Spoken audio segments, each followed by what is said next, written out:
ओम श्री गुरुवे नमः। ओम श्री गुरुवे नमः। ओम श्री गुरुवे नमः। आदरणीय मित्रों, अवेकनिंग इनर सेल्फ चैनल पर मैं आपका स्वागत करता हूं। आज हम स्वर विज्ञान के एक ऐसे सूत्र पर चर्चा करेंगे, एक ऐसा अभ्यास करेंगे स्वर विज्ञान का जो त्रिनेत्रधारी भगवान शिव के लोक का द्वार है।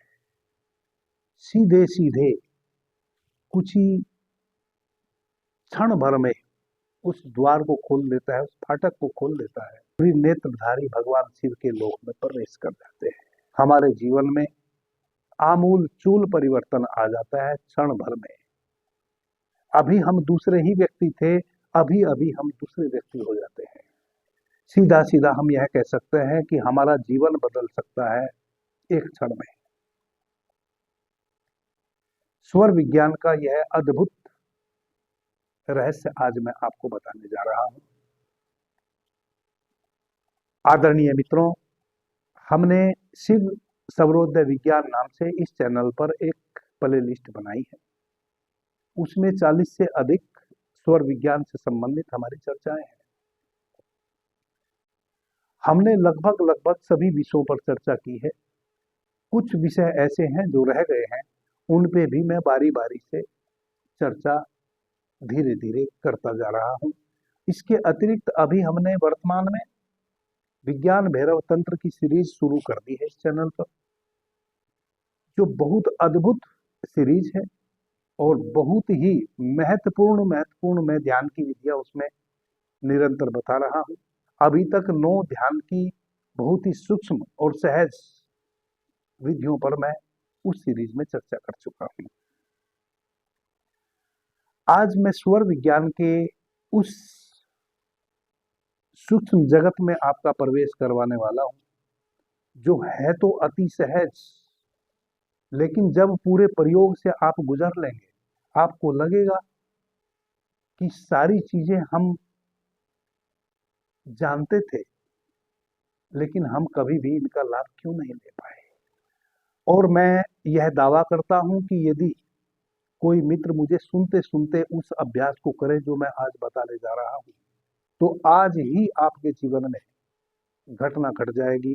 आज ही आपके जीवन में आमूलचूल परिवर्तन आ जाएगा। हमारा जो यह आज्ञा चक्र है, हमारे शरीर में 7 चक्र हैं।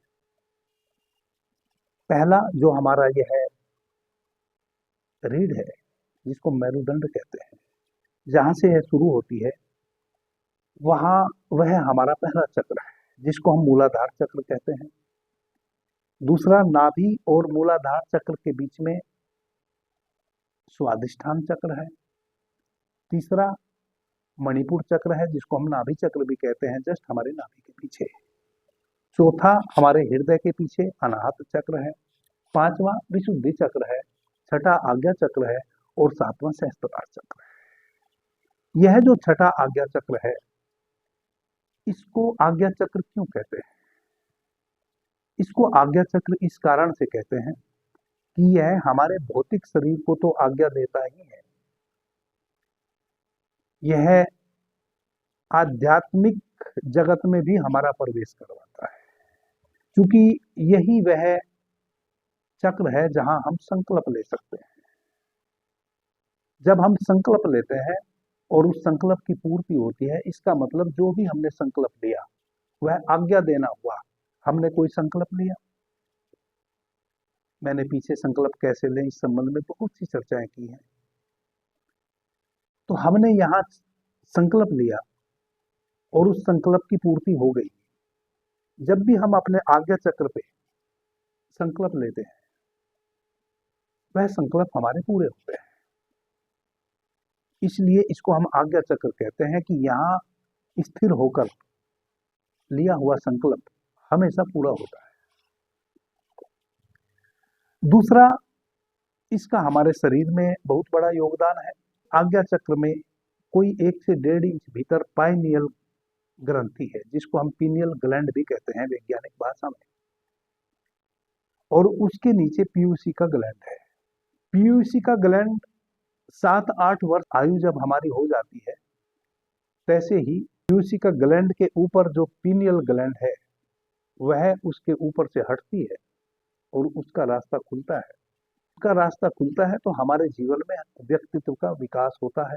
हमारे शरीर के भीतर जितनी भी लसिका ग्रंथियां हैं, जो जहां से भी हार्मोन्स की उत्पत्ति होती है पूरे शरीर में, बहुत सारी ग्रंथियां हैं जो हार्मोन्स जहां से विसर्जित होते हैं, डेवलप होते हैं, उन सब का कंट्रोल हमारी पीयूसी का और पीनियल ग्लैंड ही करती है।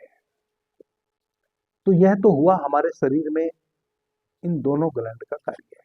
हमारी पीनियल ग्लैंड है, यह सुषुप्त अवस्था में हमेशा पड़ी रहती है। जब तक यह सुषुप्त अवस्था में पड़ी है, पीनियल ग्लैंड की मैं बात कर रहा हूं। पीयूसी का ग्लैंड तो 7-8 वर्ष के जब हम हो जाते हैं सक्रिय हो जाती है और हमारा व्यक्तित्व का विकास होना शुरू हो जाता है, हमारा मस्तिष्क डेवलप हो जाता है उस अनुरूप। एक स्त्री है तो स्त्री के हार्मोन्स उसके भीतर उत्पन्न होने लगते हैं, पुरुष है तो पुरुष के हार्मोन्स उत्पन्न होने लगते हैं।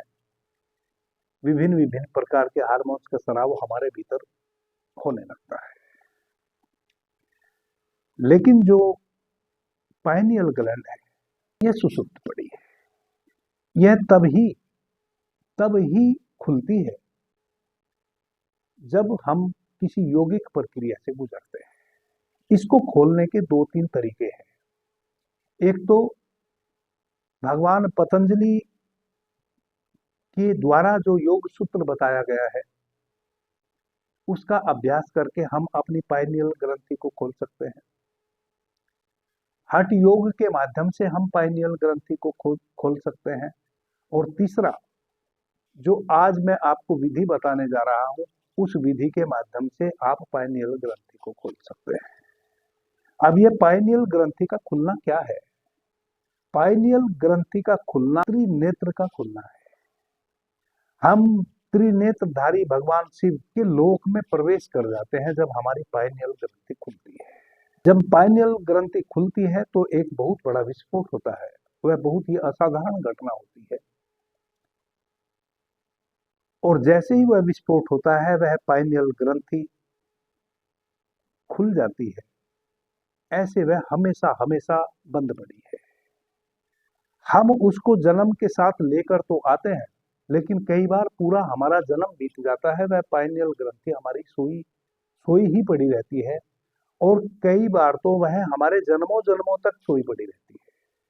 इस जन्म में भी हम उसके प्रति बेहोश ही रहे और फिर हम इस शरीर को छोड़ के विदा ले लिए, नया शरीर मिला और फिर वह सुषुप्त अवस्था में ही हमारी पाइनियल ग्लैंड पड़ी रही और हमें कभी भी उसका अनुभव नहीं हुआ। आदरणीय मित्रों, पाइनियल ग्रंथि का खुलने का मतलब है कि हम भगवान शिव के लोक में प्रवेश कर गए, क्योंकि भगवान शिव के लोक में प्रवेश करने का वह पाइनियल ग्रंथि ही द्वार है। पाइनियल ग्रंथि को हम कहते हैं शिव नेत्र, त्रिनेत्र। तो यह जो हमारे 2 नेत्र हैं, इनके भीतर एक तीसरा नेत्र है। वही वह तीसरा नेत्र है जिसको मैं पीनियल ग्लैंड कह रहा हूं, पाइनियल ग्रंथि कह रहा हूं।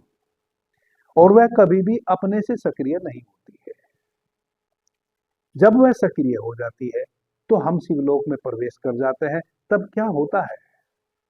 तब हम जो इन इंद्रियों के माध्यम से अभी तक जो हमारे अनुभव है, उन इंद्रियों के पार की अवस्था में प्रवेश कर जाते हैं।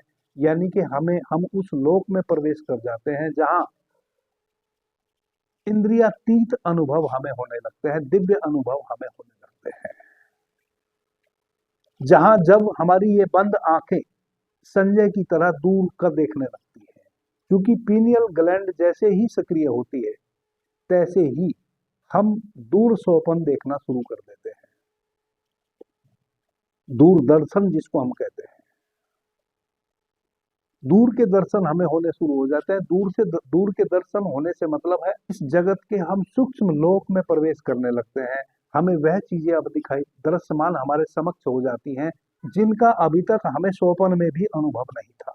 वैसी सुगंध से भर जाते हैं, वैसे स्वाद से भर जाते हैं, वैसे दर्शन से भर जाते हैं जो हमें कभी स्वप्न में भी नहीं भासता था। इन दृश्यों का जिस सुगंध का और जिस स्वाद का हमने स्वप्न में भी कभी अनुभव नहीं लिया, हम उस स्वाद, उस अनुभव, उस दृश्य में प्रवेश कर जाते हैं।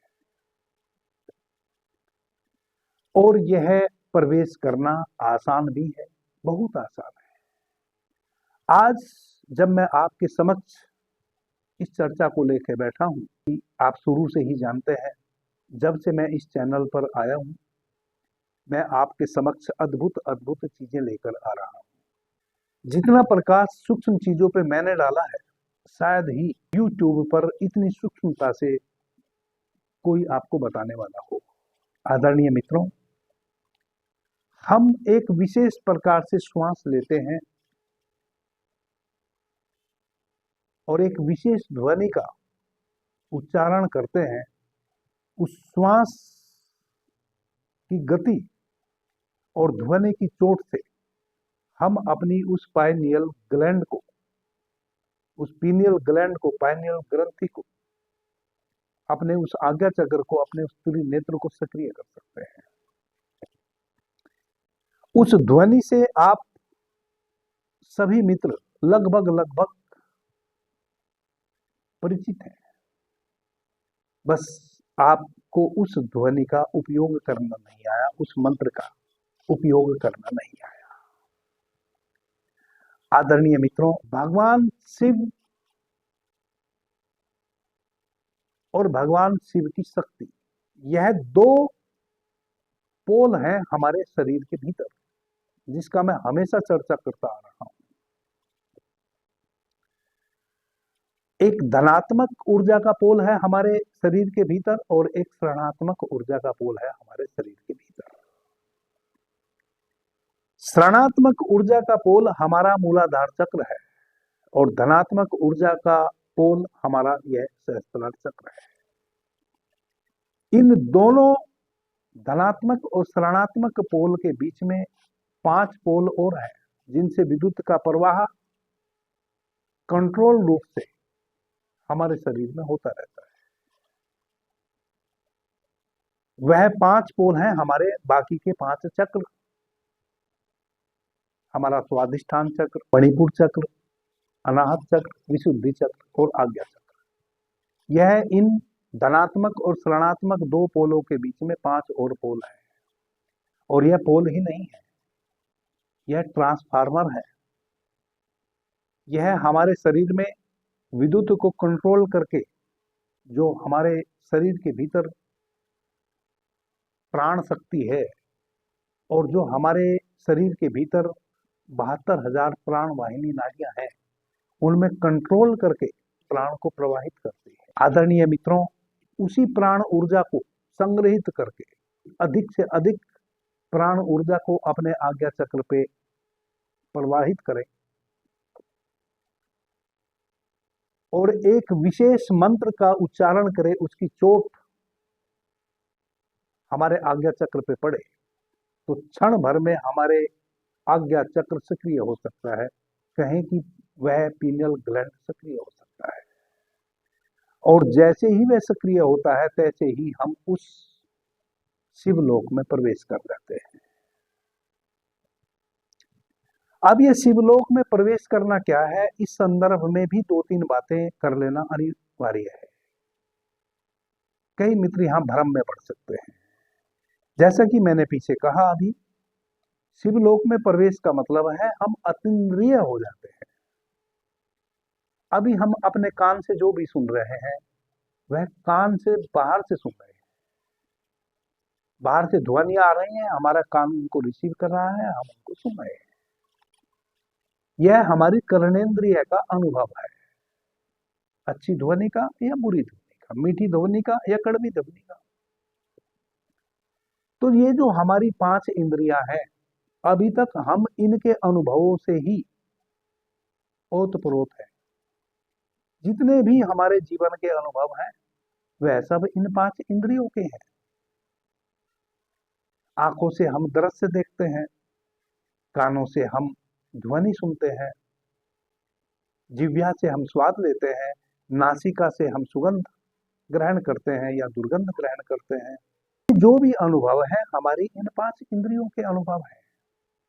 शिवलोक में प्रवेश करने का मतलब है स्वाद से भर जाए बिना जिह्वा का उपयोग किए, हम सुगंध से भर जाए बिना नासिका का उपयोग किए, हम ध्वनि से भर जाए बिना कर्णेंद्रिय का उपयोग किए, हम दृश्य से भर जाए बिना आंखों को खोले, और हम स्पर्श से भर जाए बिना अपनी लिंगेंद्रिय का उपयोग किए। इसको कहते हैं अतीन्द्रिय अनुभव, जो इन इंद्रियों के द्वारा अनुभव नहीं कर रहे हैं, हम इन इंद्रियों का अनुपयोग करते हुए अनुभव कर रहे हैं। शिवलोक में प्रवेश इसी को कहते हैं, जब हमें अतीन्द्रिय अनुभव होने लगे। वह है भगवान शिव का लोक, जिसको हम कहते हैं परलोक। अब कितनी मजे की बात है, हम हमेशा कहते हैं कि फला व्यक्ति परलोक सिधार गया। परलोक? कौन सा परलोक? पराया लोक, किसी दूसरे का लोक। दूसरे का किसी का कोई लोक भला हो सकता है? एक परम सत्ता है जिसने इस पूरे जगत को बनाया है। 5 तत्वों से इस सृष्टि का निर्माण हुआ और एक चेतन तत्व ने 5 तत्वों का निर्माण किया। जैसा कि मैंने स्वर विज्ञान में पीछे विस्तार से बताया, सर्वप्रथम एक चेतन ब्रह्म ने, कहें कि भगवान ब्रह्मा ने, आकाश तत्व का निर्माण किया जो निरंतर फैलता है। आकाश तत्व ने वायु तत्व का निर्माण किया जो चंचल है, जो चलायमान है। वायु तत्व ने अग्नि तत्व का निर्माण किया, ऊर्जा देती है। अग्नि तत्व ने जल तत्व का निर्माण किया और जल तत्व से पृथ्वी तत्व का निर्माण हुआ। इस प्रकार से भगवान ब्रह्मा ने सर्वप्रथम आकाश तत्व का निर्माण किया और आकाश तत्व से फिर 4 तत्वों का निर्माण हुआ। इस प्रकार से 5 तत्व निर्मित हुए और इन 5 तत्वों ने मिलकर इस पूरी सृष्टि को रचा। तो जब पूरी की पूरी सृष्टि ही 5 तत्वों के द्वारा रची गई है, तो वह परलोक कौन सा लोक है? वह और कोई सा भी लोक नहीं है। परलोक हम कहते हैं उस शिवलोक को, जहां यूं तो आप बेहोशी में मृत्यु के पश्चात पहुंचते ही हैं, जहां आपकी आत्मा इस शरीर को त्याग कर वास करती है, वह शिवलोक, उसी को आप कहते हैं परलोक सिधार गया कोई। उसी परलोक में, जिसको आप परलोक कहते हैं, उसी शिवलोक में जब आप जागृत अवस्था में इस शरीर में रहते हुए, जीवित रहते हुए, इस अपने शरीर में अपनी ऊर्जाओं का उधर्व गमन करते हैं, सही प्रकार से एक मंत्र का उच्चारण करते हैं और अपनी ऊर्जा को अपने आज्ञा चक्र पे लेके आते हैं, तो आप होश हवास में उस परलोक में प्रवेश कर जाते हैं।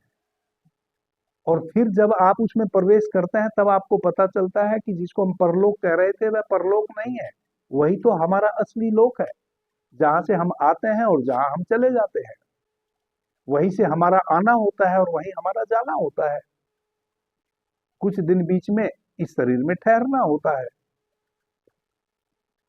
वह परलोक नहीं है, वह है सतलोक। उस सतलोक को जान लेना है, उस शिवलोक को जान लेना है, यानी कि अतीन्द्रिय हो जाना है।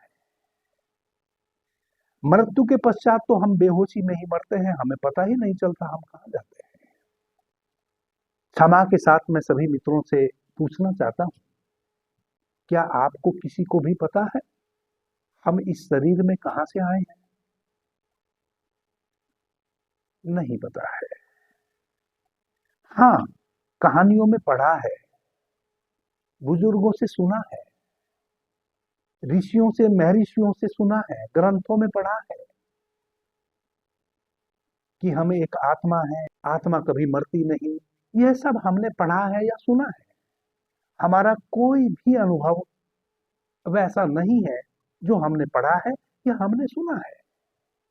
अब जब हमें पता ही नहीं है हम कहाँ से आए हैं, तो हमें कैसे पता होगा कि हम चले कहाँ जाएंगे। जिस प्रकार से जन्म हमारा हुआ है, किसी और का तो नहीं हुआ।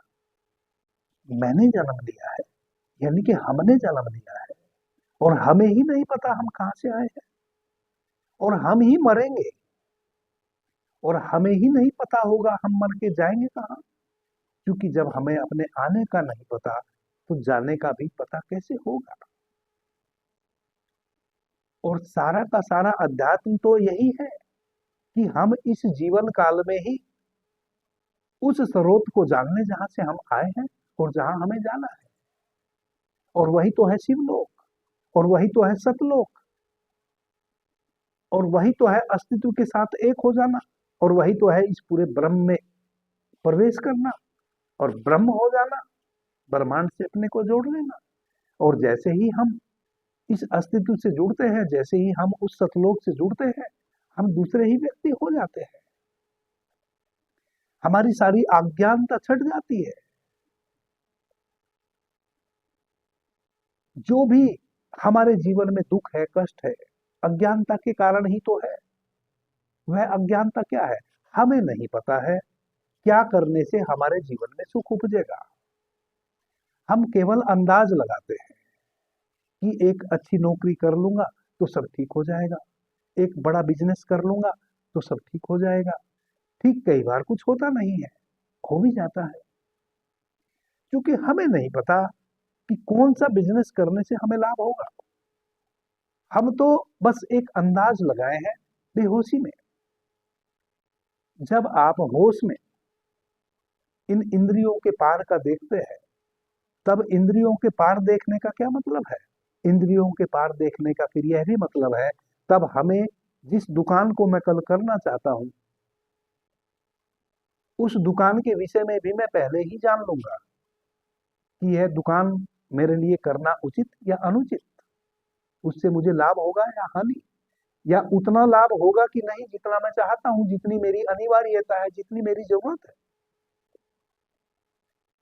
इस प्रकार से जो सांसारिक मित्र है, वह अपने सांसारिक क्रियाकलापों में जब उस अतीन्द्रिय अनुभवों को प्राप्त हो जाते हैं, तो अपने सांसारिक क्रियाकलापों में आनंद से भर जाते हैं, दुख छट जाते हैं। क्योंकि दुख देने वाली जितनी भी चीजें हैं, उनसे हम पहले ही मुक्त होने लगते हैं, पहले ही वहां से पीछे हटने लगते हैं। फिर हमें सुस्पष्ट हो जाता है कि हमें कौन से रास्ते पे चलना है। अभी तक हमारे साथ क्या हो रहा है, जब हम किसी रास्ते का चुनाव कर लेते हैं, चल पड़ते हैं, और रास्ते में फिर कांटे लगते हैं पैरों में, दुख तकलीफ का समय शुरू होता है, रास्ता कंटकाकीर्ण है, पत्थरों से भरा है, और वो पहले से हमें पता नहीं होता। अब हम इतना आगे बढ़ चुके होते हैं कि वापस आए,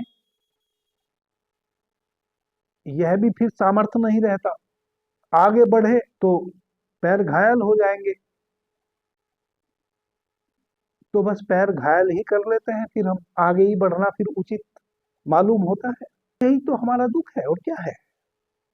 जो भी हम सोचते हैं, जो भी हम विचारते हैं, जिस व्यक्ति को भी हम अच्छा मानते हैं, जब हम उसके साथ व्यवहार करते हैं, पता चलता है कि वह जरा भी अच्छा नहीं था, वह सब ढोंग था, ढकोसला था।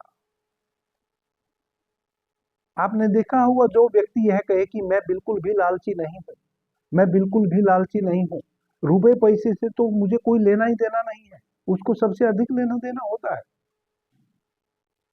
वरना तो उस बात को उठाने की कोई अनिवार्यता नहीं है।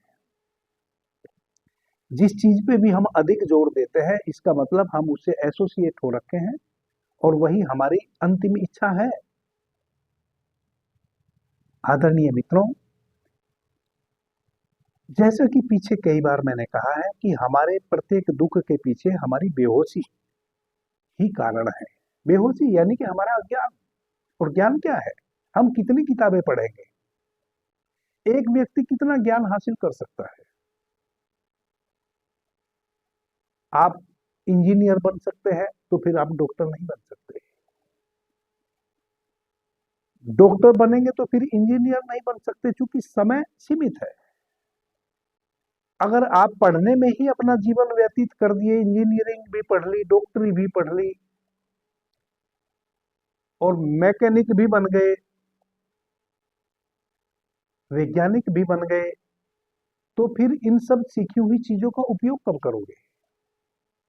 तब तो उपयोग कर नहीं पाओगे, सीख भी पूरा नहीं पाओगे, उपयोग तो कभी कर ही नहीं पाओगे।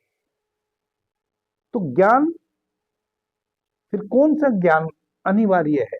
एक ऐसा ज्ञान भी है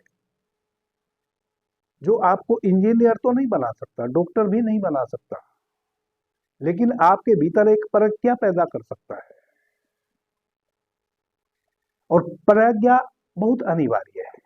प्रज्ञा यानी कि एक ऐसी सूक्ष्म दृष्टि कि आप डॉक्टर का भी चुनाव कर लेंगे स्वयं। अभी आप जिस रास्ते पे भी जा रहे हैं, आप अपनी प्रज्ञा से पहले ही यह तय कर लेंगे कि उस रास्ते पे कहीं कांटे तो नहीं है, कहीं पत्थर तो नहीं है, कहीं मेरे पैर घायल तो नहीं हो जाएंगे। इसको कहते हैं प्रज्ञा। और यह प्रज्ञा कहां से आएगी? यही आपके उस आज्ञा चक्र से, उस शिव लोक में आप प्रवेश कर जाएंगे। शिव लोक में प्रवेश करने का मतलब है कि आप अतीन्द्रियों का अनुभव करने लगेंगे। अतीन्द्रियों का अनुभव करने का मतलब है कि आपके पास एक सूक्ष्म दृष्टि हो गई। किसी भी क्षेत्र में जीवन के आप जहां भी अपनी उस सूक्ष्म दृष्टि को लगा देंगे, आपको सूक्ष्मता का पता चल जाएगा। आप जिस व्यक्ति को सूक्ष्मता से देख लेंगे, आपको पता चल जाएगा कि ओहो, धोखा देने वाला है। जो शराफत दिखा रहा है वह शराफत है नहीं, जल्दी ही धोखा देने वाला है। आप उस व्यक्ति को पता भी नहीं चलने देंगे कब आप उससे स्वयं को अलग कर लिए। आदरणीय मित्रों, अभी जब मैं आपसे बातें कर रहा हूं, अभी मैंने विधि भी आपको नहीं बताई कि किस विधि से हम उस दिव्य लोक में प्रवेश करेंगे, लेकिन विकृतियां आपके भीतर छट गई होंगी। हमें कुछ चीजों को अपने जीवन से बस छांटना ही तो होता है। कुछ हमारी गलत मान्यताएं, कुछ गलत धारणाएं हमें छोड़नी होती है और रास्ते क्लियर हो जाते हैं। अब हम करते हैं विधि पर चर्चा। आदरणीय मित्रों, मैंने चक्र की चर्चा की, मैंने प्राण वाहिनी नाड़ियों की चर्चा की, प्राण की चर्चा की। यह मैं यूं ही नहीं करता हूं, मैं उन्हीं चीजों का उदाहरण भी देता हूं जो हमारे उपयोग में आने वाली है। यह जो हम श्वास लेते हैं, 2.5 घड़ी हम चंद्र स्वर से श्वास लेते हैं और 2.5 घड़ी हम सूर्य स्वर से श्वास लेते हैं। जब हम सूर्य स्वर से श्वास लेते हैं, तब हम प्राण के तल पे बहुत स्ट्रोंग होते हैं। जब हम चंद्र स्वर से श्वास लेते हैं, तब हम मन के तल पे बहुत स्ट्रोंग होते हैं। जब हम सूर्य स्वर से श्वास लेते हैं, तब हमारे मस्तिष्क का जो बायां गोलार्ध है वह कार्य करता है। जब हम चंद्र स्वर से श्वास लेते हैं, तब हमारे मस्तिष्क का जो दाहिना गोलार्ध है वह कार्य करता है। अब हमने ना तो आज का प्रयोग चंद्र स्वर में करना है, ना सूर्य स्वर में करना है। हमें आज का प्रयोग करना है सुषुम्ना स्वर में। सुषुम्ना स्वर किसको कहते हैं? जब, जैसा कि मैंने कहा कि 2.5 घड़ी हमारा सूर्य स्वर चलता है और 2.5 घड़ी हमारा चंद्र स्वर चलता है। जब सूर्य स्वर या चंद्र स्वर दूसरे स्वर में परिवर्तित होता है, यानी कि अभी मैं चंद्र स्वर से श्वास ले रहा हूं और अनिवार्य नहीं है कि यह 2.5 घड़ी ही चले। किसी किसी को यह पूरा दिन एक ही स्वर से श्वास चल सकती है, किसी को 2.5 घड़ी से कम समय चल सकती है। यह कई चीजों पर निर्भर करता है, हम कितने अभी स्वस्थ हैं। यदि हमें कोई सर्द गर्म हो गई है, सर्दी से संबंधित कोई व्याधि हमारे शरीर में है, तो हमारा सूर्य स्वर अधिक समय तक बह सकता है। यदि हमारे शरीर में किसी कारण से ताप बढ़ गया है, तापमान शरीर का बढ़ गया है, बुखार वगैरह हमें आ गया है, या किसी जहरीली वस्तु का हमने सेवन कर लिया है, कुछ भी जिसके कारण हमारे शरीर का टेम्परेचर बढ़ जाए, तो हमारा चंद्र स्वर अधिक देर तक चल सकता है। लेकिन नेचुरली यदि हम स्वस्थ हैं तो 2.5 घड़ी ही हमारा एक स्वर बहता है। 2.5 घड़ी का मतलब होता है 1 घंटा 24 मिनट की एक घड़ी होती है, तो 2.5 घड़ी का मतलब 60 मिनट, 1 घंटा। तो यदि मैं चंद्र स्वर से श्वास ले रहा हूं, अब 60 मिनट पूरे हो गए, तो अब मेरा सूर्य स्वर चलेगा। जब सूर्य स्वर चलेगा तो जैसा कि मैंने 2 पोल की चर्चा की थी अभी, एक धनात्मक पोल और एक ऋणात्मक पोल जो हमारे मूलाधार चक्र में है। अब हमारी तीसरी एक नाड़ी है सुषुम्ना नाड़ी, जो हमारे मूलाधार चक्र से हमारे आज्ञा चक्र तक यहाँ आई हुई है। और हमारी जो यह चंद्र स्वर और सूर्य स्वर है, जिसको हम इड़ा पिंगला नाड़ी कहते हैं, यह भी हमारे आज्ञा चक्र में आई हुई है। अब धनात्मक और ऋणात्मक ऊर्जा का मतलब है एक नेगेटिव पोल, एक पॉजिटिव पोल। और आपने देखा होगा आपके घरों में एक तीसरा पोल भी होता है। आप अगर एक छोटी सी पलंग भी खरीद के लाते हैं तो उसमें भी 3 पोल होते हैं। एक अर्थिंग का पोल होता है। जब ये नेगेटिव पॉजिटिव दोनों ऊर्जा जो पोल है, जब इनसे ऊर्जा का प्रवाह होता है और वह कभी कम या अधिक ऊर्जा का प्रवाह होने लगता है, तो जो तीसरा एक पोल है अर्थिंग वाला, वह उन दोनों में एक समतुल्यता पैदा करता है, वरना तो टकराहट हो जाए, खतरनाक विस्फोट हो जाए। वह उसको कंट्रोल करता है तीसरा पोल। यह तीसरा पोल का कार्य अभी हमारे भीतर हमारी सुषुम्ना नाड़ी करती है। तो सुषुम्ना नाड़ी क्या करेगी कि आपका चंद्र स्वर तो बह ही रहा होगा, आपका सूर्य स्वर भी बहने लगेगा, दोनों स्वर बराबर बहने लगेंगे। सुषुम्ना नाड़ी दोनों स्वर से कुछ क्षण के लिए श्वास भीतर लेने लगेगी और दोनों स्वर से ही कुछ क्षण के लिए श्वास को बाहर छोड़ने लगेगी। चंद्र स्वर सूर्य स्वर में परिवर्तित होए या सूर्य स्वर चंद्र स्वर में परिवर्तित होए, उस समय हम दोनों नासिका से बराबर श्वास लेते हैं, 12-13 श्वास लगभग हम लेते हैं। इसको कहते हैं सुषुम्ना नाड़ी का चलना। जब यह 12-13 श्वास हम लेते हैं, तब एक बहुत बड़ी घटना और हमारे शरीर में घटती है। वह क्या घटती है उसका हमें पता नहीं चलता। वह घटती है कि हमारा बायां मस्तिष्क और दायां मस्तिष्क दोनों सक्रिय हो जाते हैं और हम मन के तल पे और प्राण के तल पे, दोनों तल पे स्ट्रोंग हो जाते हैं। अभी जब हमारा सूर्य स्वर चल रहा था तो हम प्राण के तल पे स्ट्रोंग थे, जब हमारा चंद्र स्वर चल रहा था तो हम मन के तल पे स्ट्रोंग थे, और जब सूर्य स्वर चल रहा था तो हमारा बायां मस्तिष्क का गोलार्ध कार्य कर रहा था, और जब चंद्र स्वर चल रहा था तो हमारा दाहिना मस्तिष्क का गोलार्ध कार्य कर रहा था। लेकिन यह जो 12-13 श्वास हमने सुषुम्ना नाड़ी में ली, इसमें हमारा पूरा का पूरा मस्तिष्क सक्रिय हो गया है। मस्तिष्क की जितनी भी संभावनाएं हो सकती है वह उन 12-13 श्वासों के साथ, यानी कि उतने पीरियड में, उतने समय अवधि में हमारा पूरा मस्तिष्क सक्रिय हो गया है। और इतना मस्तिष्क का हिस्सा सक्रिय हो गया जितना किसी आइंस्टीन का भी कभी नहीं होता। अब आप समझ सकते हैं कि आपके सोचने की स्थिति क्या हो सकती है ऐसे समय में। आप कितना गहन सोच सकते हैं, कितना सूक्ष्म विचार कर सकते हैं। दूसरा, आप मन के तल पे बहुत स्ट्रोंग हो जाते हैं और प्राण के तल पे बहुत स्ट्रोंग हो जाते हैं। जब आप मन और प्राण के तल पे बहुत स्ट्रोंग हो जाते हैं तो एक और घटना घटती है। आपका जो है भौतिक शरीर है, जैसे कि हमारे शरीर में 5 कोष है, अन्नमय कोष, प्राणमय कोष और मनोमय कोष, फिर विज्ञानमय कोष और उसके बाद आनंदमय कोष। अब हमें आनंदमय कोष में प्रवेश करना है आज की विधि से। आनंदमय कोष यानी कि उस अतीन्द्रिय हो जाना। अब यह जो 12-13 श्वास की अवधि है, इसमें ऑटोमेटिक हम अन्नमय कोष से उबर गए। ऑटोमेटिक, हमने कोई प्रयास नहीं किया, प्राकृतिक रूप से ही।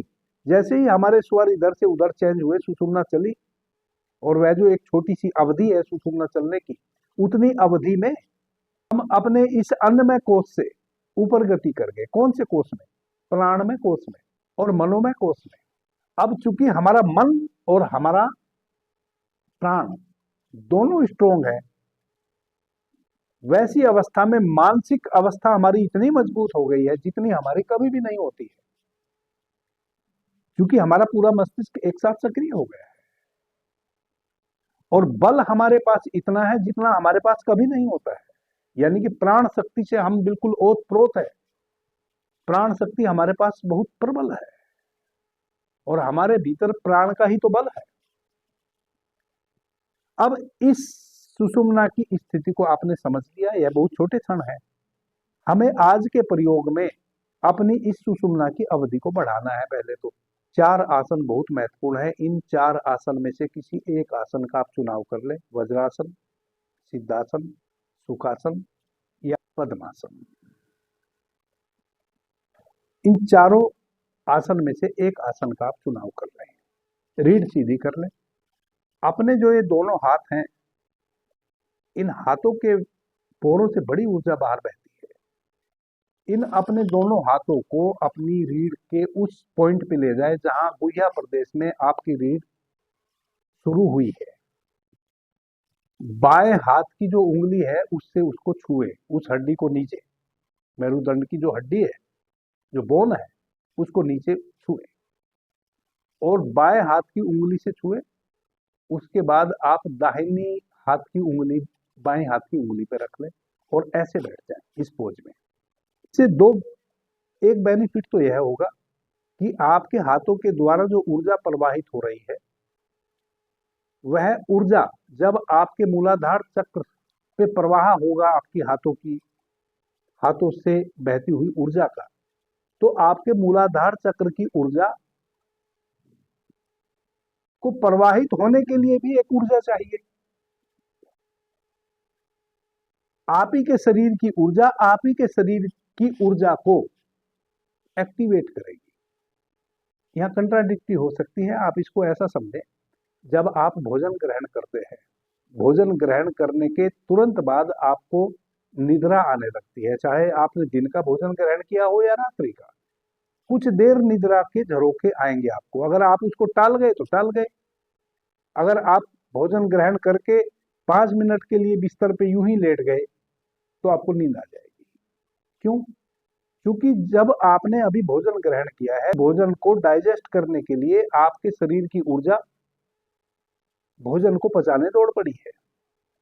और जब आपके शरीर की ऊर्जा भोजन को पचाने दौड़ पड़ी है तो आपके मस्तिष्क को ऊर्जा कम मिल रही है। ऊर्जा तो एक ही है, ऊष्मा तो एक ही है। अब आपके मस्तिष्क की तरफ जो ऊर्जा बह रही थी वह भी अब वापस लौट आई आपके पाचन संस्थान की ओर। मस्तिष्क को ऊर्जा कम मिलेगी तो आपको नींद आने लगेगी। अब बड़े मजे की बात है, भोजन ग्रहण किया है आपने इसलिए कि आपको ऊर्जा मिले, और लेकिन यहां तो उल्टा ही हो गया। उस भोजन को ही पचाने के लिए आपकी पहले से जो आपके भीतर ऊर्जा संग्रहित थी वह लग गई। ये क्रम ही चलता है निरंतर। आप जो भोजन ग्रहण कर रहे हैं उससे ऊर्जा निर्मित होती है, लेकिन उस भोजन को पचाने के लिए भी ऊर्जा चाहिए। जो पहले से आपके भीतर ऊर्जा स्टोर है, वह उस भोजन को डाइजेस्ट करने में खर्च होएगी। और उस वक्त आपको 5-10 मिनट शांति से लेट ही जाना चाहिए ताकि पूरी ऊर्जा आपकी आपके जठराग्नि को उपलब्ध हो जाए, तो भोजन जल्दी डाइजेस्ट हो जाए। फिर उसी भोजन से फिर ऊष्मा आपको मिलेगी।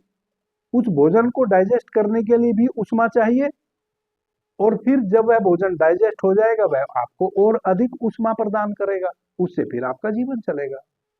वैसे ही जब आप अपने मूलाधार चक्र पे पीछे से अपने बाएं हाथ को ऐसे रख लेंगे और बाएं हाथ के ऊपर दाहिने हाथ को ऐसे रख लेंगे, तो आपके हाथों के माध्यम, आपकी उंगली के पोर के माध्यम से जो ऊर्जा का प्रवाह है, वह प्रवाह आपके मूलाधार चक्र पे होगा। आपका मूलाधार चक्र पे आप महसूस करेंगे कि कोई गरम गरम तरल जैसा वहां चींटी की तरह रेंगने लगा है। आप एकदम से फील करेंगे। एक लाभ तो आपको यह होगा वहां हाथ ले जाने का, और दूसरा आपको लाभ यह होगा कि अभी आपको यह नहीं पता है, आपको ध्यान करने का अनुभव नहीं है, कैसे आप अपने होश को मूलाधार चक्र पे ले जाए। आपको वह पॉइंट ही खोजना मुश्किल हो जाएगा। तो अब आप अपने पूरे होश को वहां लेके जाए जहां आपके हाथ रखे हैं। तो जहां आपकी उंगली रखी है वहां आपको पता चल गया। अब आप आंख बंद कीजिए और अपने पूरे होश को उस स्थान पे लेके जाइए जिस स्थान पे आपने अपनी उंगलियों को रखा है। अब दूसरी बात यह आपके लिए आसान हो गई। अगर आप अपने कंधे पे हाथ रख लें तो आप अपने होश को अपने कंधे पे आसानी से ले जा सकते हैं। लेकिन यदि ऐसे हम कहें कि अपने कंधे को देखो भीतर से, तो आपको थोड़ा मुश्किल हो सकता है, क्योंकि अनुभव नहीं है। धीरे धीरे अभ्यास करेंगे तो आपका होश जाने लगेगा कंधे पे, लेकिन अभी आपको अभ्यास नहीं है। तो मूलाधार चक्र पे आप अपने होश को ले जाएं। अब बहुत बड़ी घटना घटेगी यहां भी। अब आप भाव करें कि आपका श्वास आपके मूलाधार चक्र तक आ रहा है। आपका श्वास आपके मूलाधार चक्र को टच कर रहा है, जहां आपने अपने होश को लगा रखा है, जहां आपकी उंगलियां लगी हुई है। 5 से 10 मिनट में 5 से 10 मिनट आप निरंतर इस अभ्यास को कीजिए। करीब आप 50 श्वास बहुत धीमी गति से लीजिए और छोड़िए, और भाव कीजिए कि जहां आपके मूलाधार चक्र पे आपकी उंगलियां रखी हैं वहीं तक श्वास भीतर आप ले रहे हैं। श्वास आपकी वहीं तक टच कर रही है आपके मूलाधार चक्र को, और आपका होश आपके मूलाधार चक्र पे है। 50 श्वास इस प्रकार से लीजिए। गिनने की जरूरत नहीं है। श्वास गिनने में लग जाओगे, आगे का अभ्यास नहीं कर पाओगे, मन आपका श्वासों पे लग जाएगा। बस एक अंदाज आपने कर लेना है कि इतने मिनट तक मुझे श्वास लेनी है, इस प्रकार से। तो जब आप भी गहरी श्वास लेंगे और छोड़ेंगे और यह भाव करेंगे कि मेरे मूलाधार चक्र पे श्वास जा रही है, अब एक चमत्कार घटने वाला है। अब अचानक आप देखें कि आपकी सुषुम्ना नाड़ी चल पड़ी। आपकी दोनों नासिका से बराबर श्वास आ रही है और जा रही है। अब एक संकल्प लीजिए गहरा कि मैं 40 मिनट का अभ्यास करने जा रहा हूं, तब तक मेरी सुषुम्ना ही सक्रिय रहेगी, ऐसा मैं अस्तित्व से प्रार्थना करता हूं। संकल्प का बड़ा मूल्य है। जब आप अपने मूलाधार चक्र पे अपने होश को स्थित रखते हुए इस प्रकार का संकल्प लेंगे तो 30 से 40 मिनट जो भी आपने संकल्प लिया है समयावधि का, आपकी सुषुम्ना ही सक्रिय रहेगी। अब अपने होश को आप अपने आज्ञा चक्र पे ले आए। मूलाधार चक्र पे सक्रिय होने का मतलब था सुषुम्ना को चलाना, और सुषुम्ना को और भी कई प्रयोग से चलाया जा सकता है, लेकिन फिर आप उस प्रयोग को नहीं कर पाएंगे जो आगे करना है। तो इस प्रकार से आपकी सुषुम्ना नाड़ी सक्रिय हो गई। और सुषुम्ना नाड़ी सक्रिय होने का मतलब क्या है? आप जो अपने होश को मूलाधार चक्र पे लगाए थे, सुषुम्ना नाड़ी का सक्रिय होने का मतलब है कि अल्प मात्रा में जो कुंडलिनी शक्ति है वह सक्रिय हो गई है। सुषुम्ना नाड़ी सक्रिय होने का मतलब है कि जो कुंडलिनी शक्ति सोई पड़ी है आपके मूलाधार चक्र में अल्प मात्रा में, वह सक्रिय हो गई है। जब तक कुंडलिनी शक्ति सक्रिय नहीं होगी तब तक तो आपकी सुषुम्ना चलेगी ही नहीं किसी भी कीमत पे। सुषुम्ना नाड़ी चलने का मतलब ही है कि कुंडलिनी शक्ति अल्प मात्रा में शुरू हो चुकी है, ऊपर उठना, उधर गमन उसका होने लगा। और जब सुषुम्ना नाड़ी के माध्यम से कुंडलिनी शक्ति का उधर गमन होता है अल्प मात्रा में ही सही, तो वह आता है आपकी आज्ञा चक्र पे। अब आप अपने आज्ञा चक्र पे अपने होश को ले आए, और आज्ञा चक्र पे अपने होश को ले आए, बिल्कुल बीचों बीच दोनों आंखों के। जबरदस्ती देखने की कोशिश नहीं करनी है कुछ भी। शांत बिल्कुल बैठ जाए। शांत अवस्था में अपने आज्ञा चक्र पे भ्रू मध्य में अपने पूरे होश को ले आए। अब एक मंत्र का उच्चारण करें।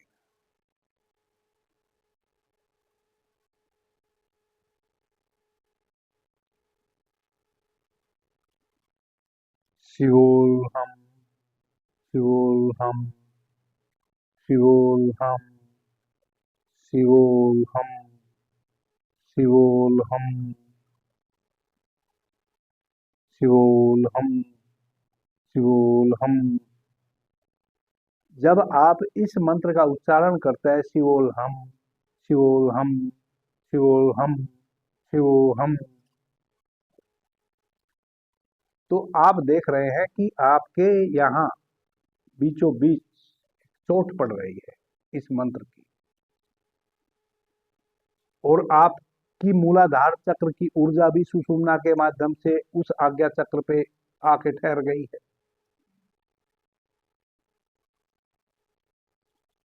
और आप जो शिवोऽहम् शिवोऽहम् शिवोऽहम् शिवोऽहम् ध्वनि का उच्चारण कर रहे हैं, वह भी आपके आज्ञा चक्र पे चोट कर रहा है। कम से कम 101 टाइम आप यह शिवोऽहम् मंत्र का उच्चारण करें बोलते हुए। इसको मन ही मन में नहीं करना है, इसको बोलते हुए करना है। 101 टाइम आप इस मंत्र का उच्चारण करें। शिवोऽहम् शिवोऽहम् शिवोऽहम् शिवोऽहम्। जब आप शिवोऽहम् ध्वनि का उच्चारण करते हैं तो आपके आज्ञा चक्र पे चोट पड़ रही है उस ध्वनि की। आपकी जो पाइनियल ग्लैंड है, जो पीनियल ग्लैंड है, उस पे चोट पड़ रही है। अब 101 टाइम इस बात का जरूर याद रखें कि आपको 101 टाइम ही मंत्र का उच्चारण करना है। यह बिल्कुल भी अनिवार्य नहीं है, यह कोई टोना टोटका नहीं है कि इतने समय ही आपको करना है। यह एक अंदाज है। आप 20 मिनट तक कम से कम इस मंत्र का उच्चारण करें। ध्यान आपका वहां हटना नहीं चाहिए। जैसे जैसे आपका उच्चारण की अवधि बढ़ेगी, आप 10-15 टाइम उच्चारण कर लेंगे, आप देखेंगे कि कुछ वहां गरम गरम फील होने लगा है, कुछ भारीपन आने लगा है, कुछ गरम गरम वहां फील होने लगा है, कुछ भारी भारी सा। उच्चारण करते जाए करते जाए करते जाए। कम से कम 30 मिनट आप उच्चारण करें, उसके बाद शांत हो जाए, बिल्कुल शांत हो जाए। अब जो उच्चारण करने से एक स्थिति बनी है, जिस पॉइंट पे भी आपको गर्माहट फील हो रही है, किसी को थोड़ा ऊपर, किसी को थोड़ा नीचे, किसी को थोड़ा दाया, किसी को बायां, यानी कि थोड़ा सा डिफरेंट हो सकता है। किसी को बिल्कुल बीचों बीच, किसी को थोड़ा सा ऊपर, किसी को थोड़ा सा नीचे, किसी को थोड़ा माथे में इधर दाया, किसी को थोड़ा सा बाया, थोड़ा सा ही, बहुत नहीं, बहुत जरा सा ऊपर नीचे दाया बाया, जहां भी आपको थोड़ी गर्माहट फील होती है, एक भारीपन फील होता है, अब वह आपके पकड़ में आ गया। जहां भी गर्माहट हो रही है, जहां भी भारीपन आपको लगा है, अब अपने पूरे होश को उस पे लगाए रखें और मन ही मन शिवोऽहम् शिवोऽहम् शिवोऽहम् मंत्र का उच्चारण करें। आदरणीय मित्रों, परमात्मिक ऊर्जा निरंतर बरस रही है, और जब भी हम इस प्रकार की किसी विधि से अभ्यास करते हैं तो किसी भी क्षण घटना घट सकती है। हो सकता है यदि आप अच्छे तरीके से इस अभ्यास को कर पाए, आज ही घटना घट जाए, नहीं तो कल घटेगी।